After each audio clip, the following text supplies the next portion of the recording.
Good morning to all my friends and family, and welcome to this episode of Jim's 5 a.m. Club. I'm down here at the Cockle Bay Wharf, as you can see, on this beautiful, mild, warm Sydney summer morning, and I'm just heading to work. Work starts today for me at 6 o'clock, so I've got half an hour between now and then to deliver a vlog, deliver a book summary, and also get over there to the entrance gate to work. Anyway, what I'll do today is I'll go on a walk and talk, and we have a book summary, another interesting book summary to go through. A book summary that has OPE, other people's experiences.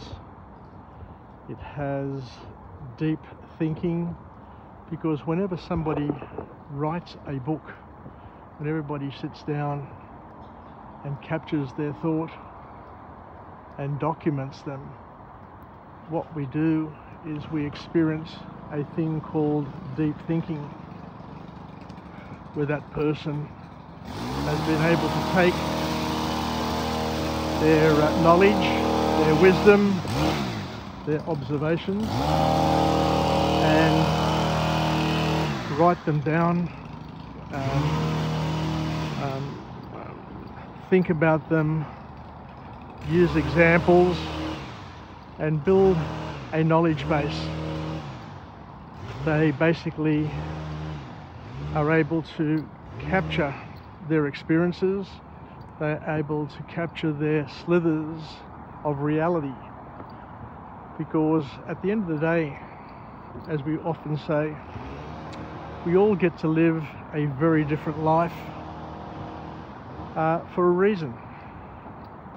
God made us different from each other, but He made us different from each other so that we can be different for each other. So we're able to complement and supplement our skills, our strengths, our weaknesses, and all of those things that make us tick. So for that very reason, we are given different gifts. Whilst we are all made in the image of God, we all have different elements, different amounts of that image of God.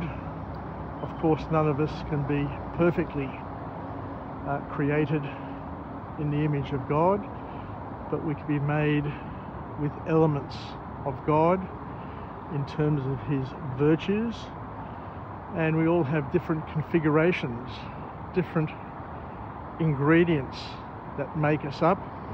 And the purpose of life is to take those ingredients, those varying degrees of godness that we have in terms of the virtues that we have available to us, and to mix them together to create our own recipe of success that can help us live a purposeful and significant life.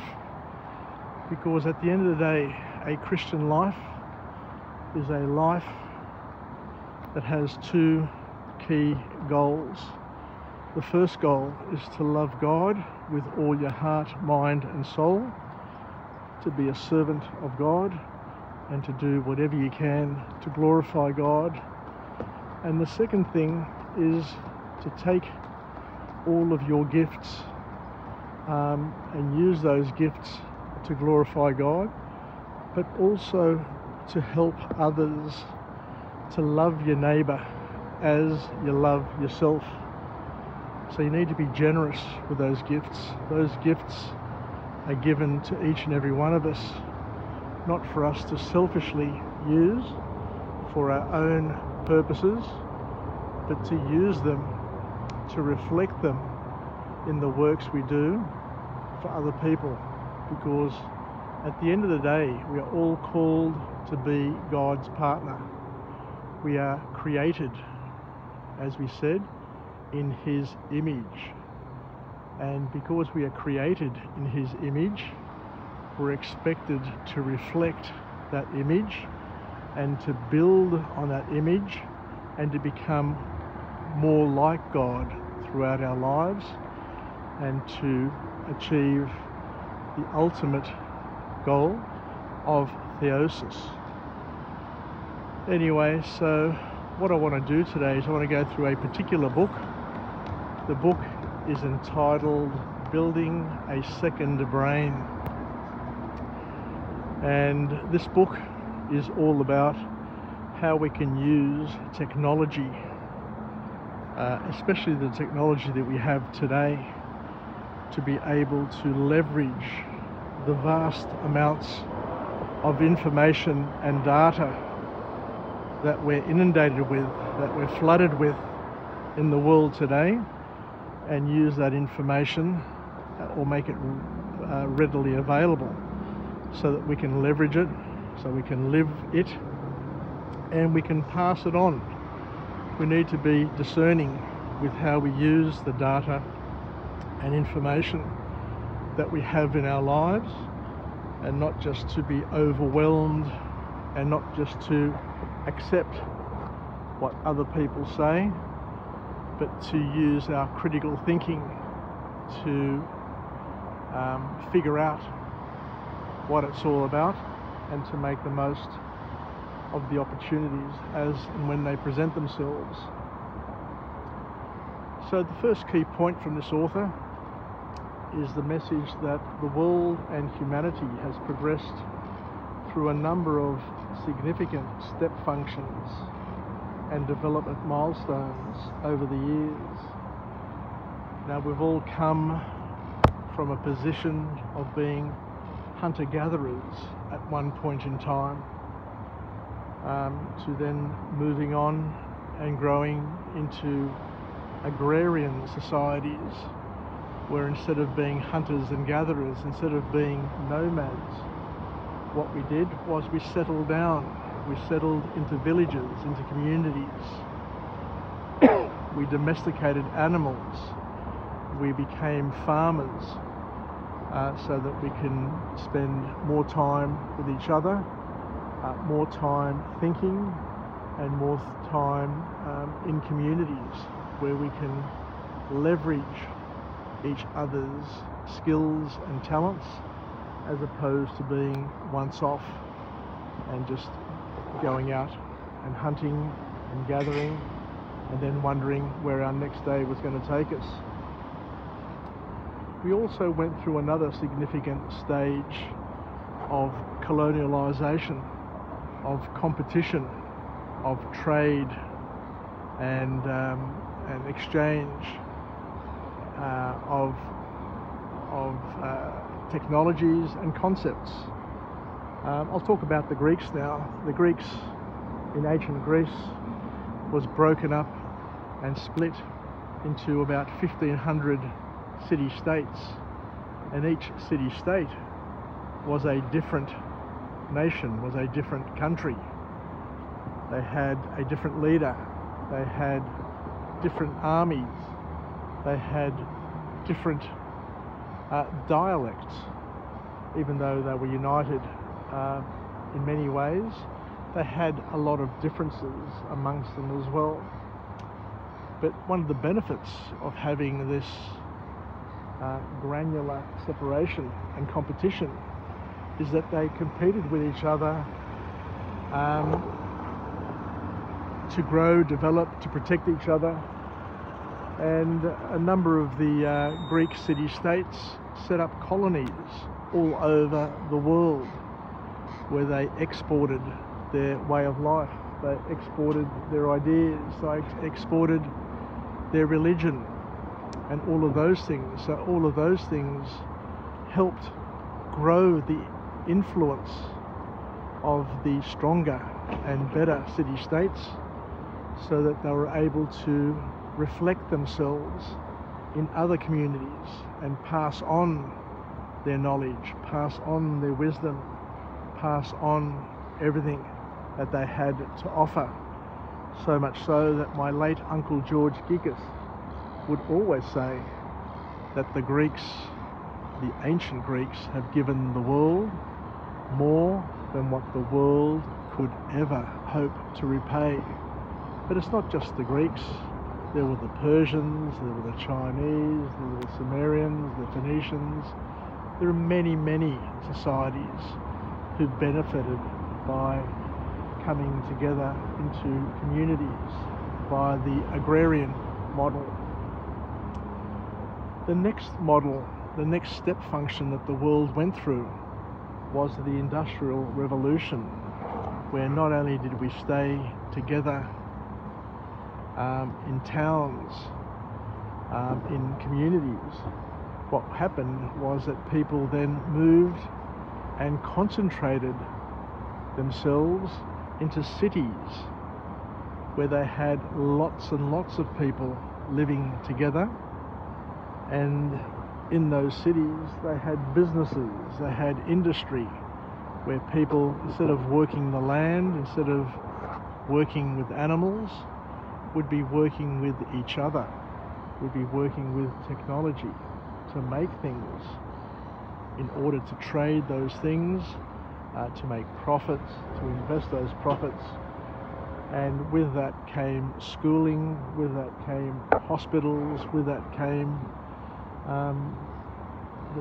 the model that I guess a lot of us have today. Just looking around Sydney at the moment, you see all those buildings over there.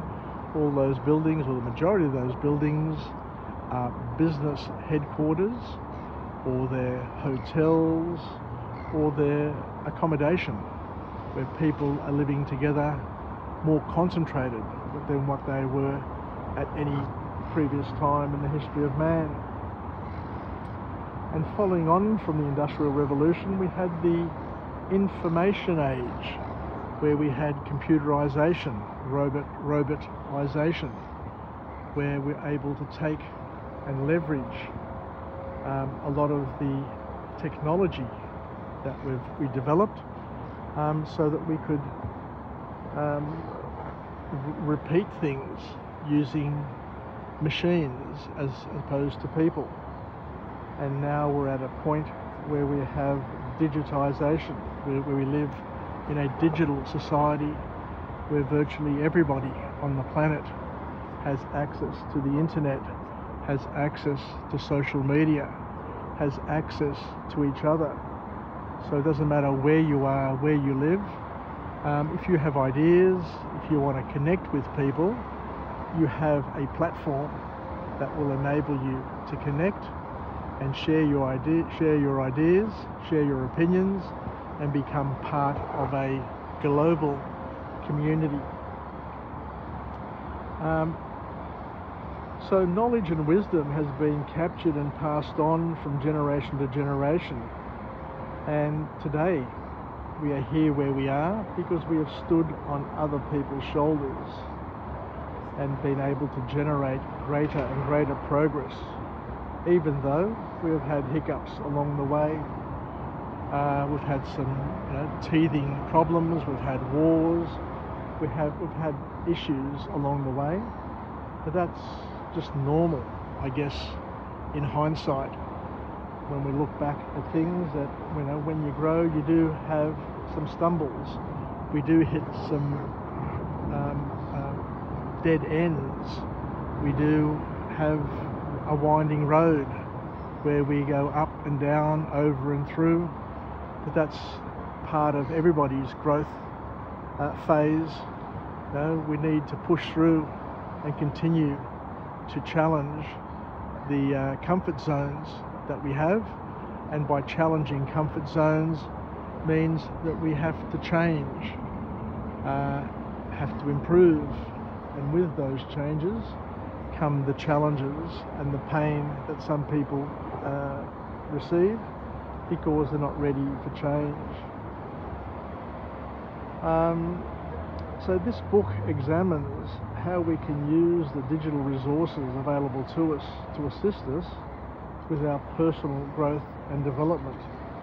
And I guess I have been an example of how I've been able to use technology to capture, to pass on the knowledge that has been available to us.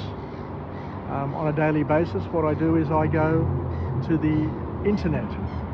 I select a book summary that somebody else has done, and what I do is I capture the key points in that book summary, and then I overlay it with my own experience.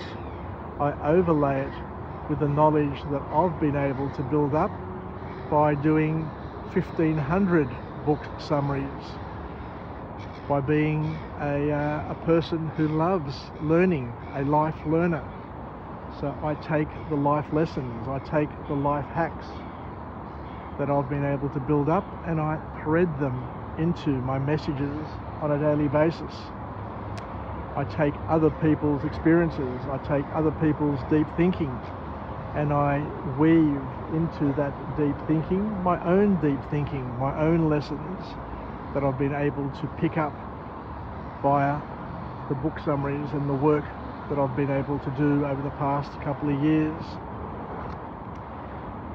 So I've been able to take those things and not only take them, but to digitize them and to capture them so that they can be viewed in the same time and space, and also a different time and space. That's the beauty of this digital world. I can connect with people, I can pass on the messages, I can pass on the learnings to whoever has got an interest. So this whole platform that I've got, the Jim's 5am Club, is my own personal system of knowledge management to assist me to be able to capture, remember and benefit from the large quantities of information that are available to each and every one of us in the world, and to try and make sense of it, to take it, to think about it, to mull over it, and to try and distill from all the information that we have surrounding us, to take the things that we may be able to use to live a better life. So the author says here that it's important to go through life, but to capture the things that are noteworthy. As we said, we are flooded with information all the time, but the important thing is to capture the things that are not noteworthy, to organise these notes according to the projects and the active projects that we're involved with, to turn these messages into our own words, to create ideas and examples and metaphors to help us understand it, retain it and pass it on, and to create our own point of view where we can have layers of understanding. Because as we said, at the end of the day, we all are going to live a different life. We are all going to experience different slithers of reality. We're all going to have a different now. I am here, you are somewhere else. And we're all going to have a different future. But it's important to be able to compare and contrast your slithers of reality, your perceptions, with the perceptions of others, to see if you're on the right track, on the wrong track, or just to build your own understanding and perspective, as I mentioned before. Because we live in a world of over-information, the digital age, the age of information. We live in an age of information, we live in an age of misinformation, and we live in a world of disinformation. And we are paralysed by indecision because we've got far too much information available to us. So the call to action from this author is that we need to build our own libraries with our private collection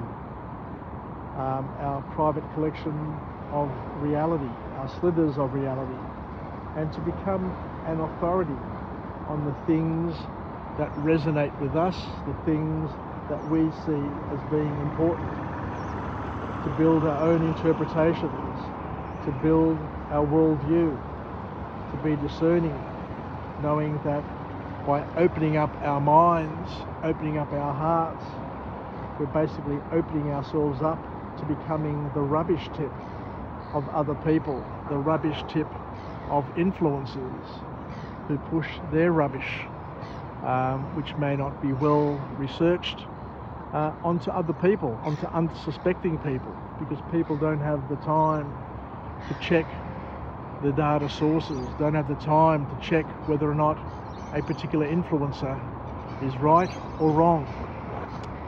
Anyway, so we need to take abstract and turn it into concrete. We need to take ideas and use them, because one idea plus another idea can create 1,000 ideas. We need to inspire creativity, to maintain our curiousness, our curiosity, and to incubate our ideas over time, because there is a snowball effect. You need time. You need time to incubate ideas, and at the end of the day, we need to express ourselves as best we can, and to serve God and to serve each other is the bottom line. Anyway, it's time for me to finish up. I need to duck into work now. It's going on 6 o'clock, and I wish you all a wonderful, a magical day where we can live, learn and pass it on. So take care, enjoy yourselves, and I look forward to coming to you from somewhere else with another message of empowerment. Yasas, bye for now.